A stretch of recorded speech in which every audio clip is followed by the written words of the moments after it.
This episode is brought to you by Cisco Educational Premium. Last week, part 1, we introduced ourselves to the lithium-ion battery. We looked at its chemistry as well as its mechanism of functioning. Today, we are just going to dig deeper into this lithium-ion battery. During discharge, lithium ions carry the current within the battery cell from the negative to the positive electrode through the non-aqueous electrolyte and separator diaphragm. During charging an external electrical power source, the charging circuit applies an overvoltage, higher voltage than the battery produces of the same polarity, forcing a charging current to flow within each cell from the positive to the negative electrode. That is in the reverse direction of a discharge current under normal conditions. The lithium ions then migrate from the positive to the negative electrode, where they become embedded in the porous electrode material in a process known as intercalation.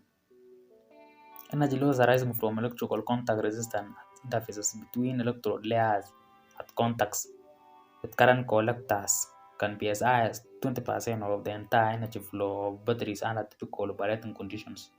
The charging procedures for single lithium-ion cells and complete lithium-ion batteries are slightly different. A single lithium-ion cell is charged in two stages. 1. Constant current Cc. 2. Constant voltage Cv. A lithium-ion battery, a set of lithium-ion cells in series, is charged in three stages. 1. Constant current. 2. Balance. All required one cell groups become unbalanced during use. 3. Constant voltage. During the constant current phase, the charger applies a constant current to the battery at a steadily increasing voltage until the top of the charge voltage limit per cell is reached. During the balance phase, the charger battery reduces the charging current or cycles the charging on and off to reduce the average current, while the state of charge of individual cells is brought to the same level by a balancing circuit until the battery is balanced. Balancing typically occurs whenever one or more cells reach their top of charge voltage before the others, and it is generally inaccurate to do so at other stages of the charge cycle. This is mostly commonly done by passive balancing, which dissipates excess charge via resistors connected momentarily across the cells to be balanced. Active balancing is less common, more expensive, but more efficient, returning excess energy to other cells or the entire pack through the means of a DC-DC converter or other circuitry. Some fast chargers skip this stage. Some chargers accomplish the balance by charging each cell independently. This is often performed by the battery protection circuit, battery management system, BPC or BMS, and not the charger, which typically provides only the bulk charge current and does not interact with the pack of the cell group level, like the e-bike or hoverboard chargers. This method, the BPC/BMS, will request a lower charge current, such as the EV batteries, or will shut off the charging input, typically in portable electronics, through the use of transistor circuitry, while balancing is in effect to prevent overcharging cells. Balancing most often occurs during the constant voltage stage of charging, switching between charge modes until complete. The pack is usually full charged only when balancing is complete, as even a single cell group lower in charge than the rest will limit entire battery usable capacity to that of its own. Balancing can last hours or even days depending on the magnitude of imbalance in the battery. During the constant voltage phase, the charger applies a voltage equal to the maximum cell voltage times the number of cells in series to the battery, as the current gradually declines towards zero until the current is below a set threshold of about 3% of initial constant charge current.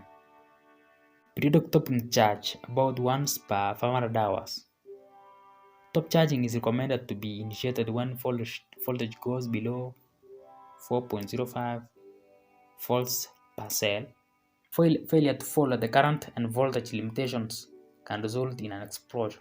Charging temperature limits for lithium-ion are stricter than the operating limits. Lithium-ion chemistry performs well at elevated temperatures, but prolonged exposure to it reduces battery life.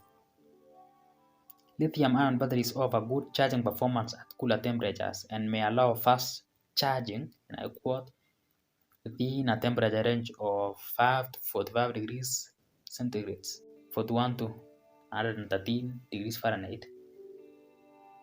Charging should be performed within this temperature range. At temperatures from 0 to 5 degrees Celsius, charging is possible, but the charge current should be reduced. During a low temperature charge, the slight temperature rise above the ambient due to the internal cell resistance is beneficial.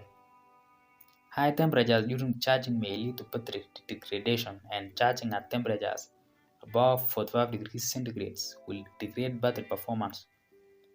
Whereas at lower temperatures, the internal resistance of the battery may increase, resulting in slower charging and thus longer charging times. Consumer-grade lithium-ion batteries should not be charged at temperatures below 0 degrees centigrade, 32 degrees Fahrenheit. Although a battery pack may appear to be charging normally, electroplating of metallic lithium can occur at the negative electrode during a subphase charge and may not be removable even by repeated cycling. Most devices equipped with lithium-ion batteries do not allow charging outside of 0 to 45 degrees Celsius for safety reasons, except for mobile phones that may allow some degree of charging when they detect an emergency call in progress. Batteries gradually self-discharge even if not connected and delivering current. Lithium-ion rechargeable batteries have a self-discharge rate typically stated by manufacturers to be 1.52% per month.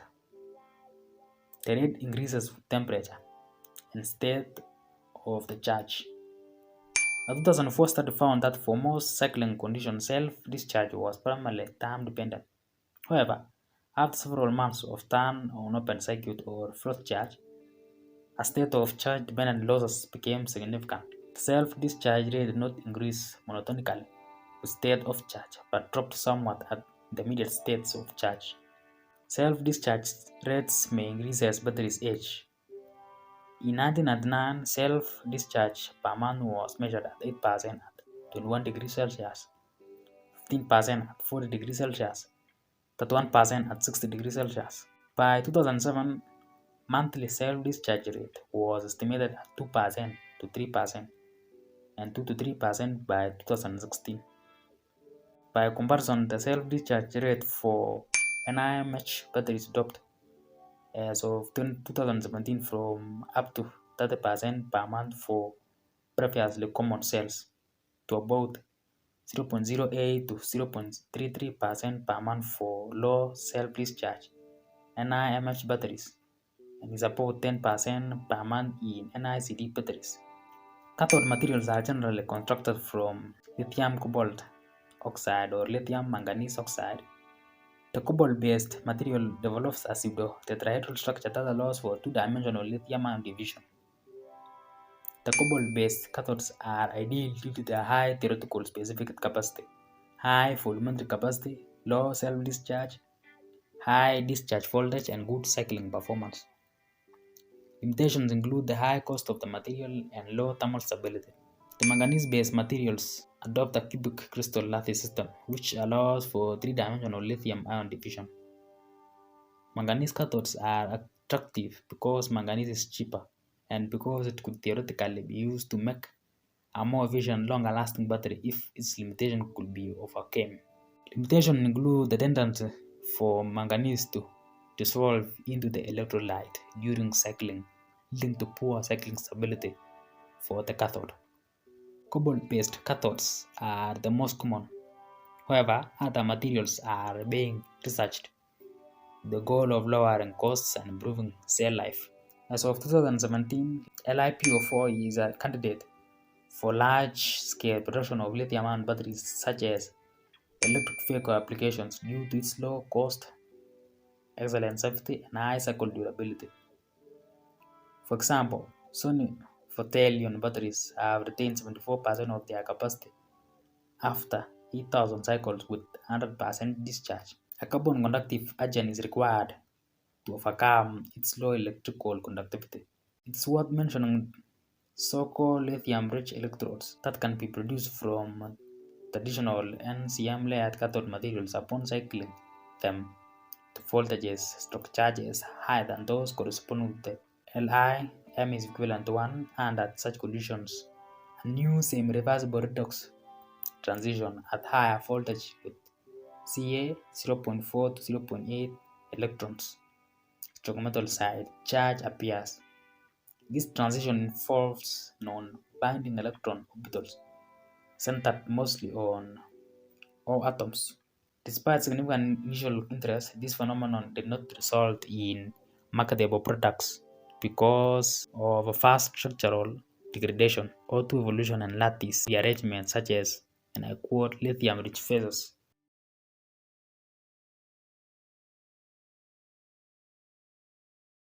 Cisco Educational Premium is a section of Cisco Educationals with content that is not hosted here. There are episodes ranging from long to short videos. Remember those good old shots of ours? They are there. So how do we get there? Use the link on screen or in the description or in the pinned comment below. Enjoy yourself. And I will see you in the next episode of Cisco Educationals.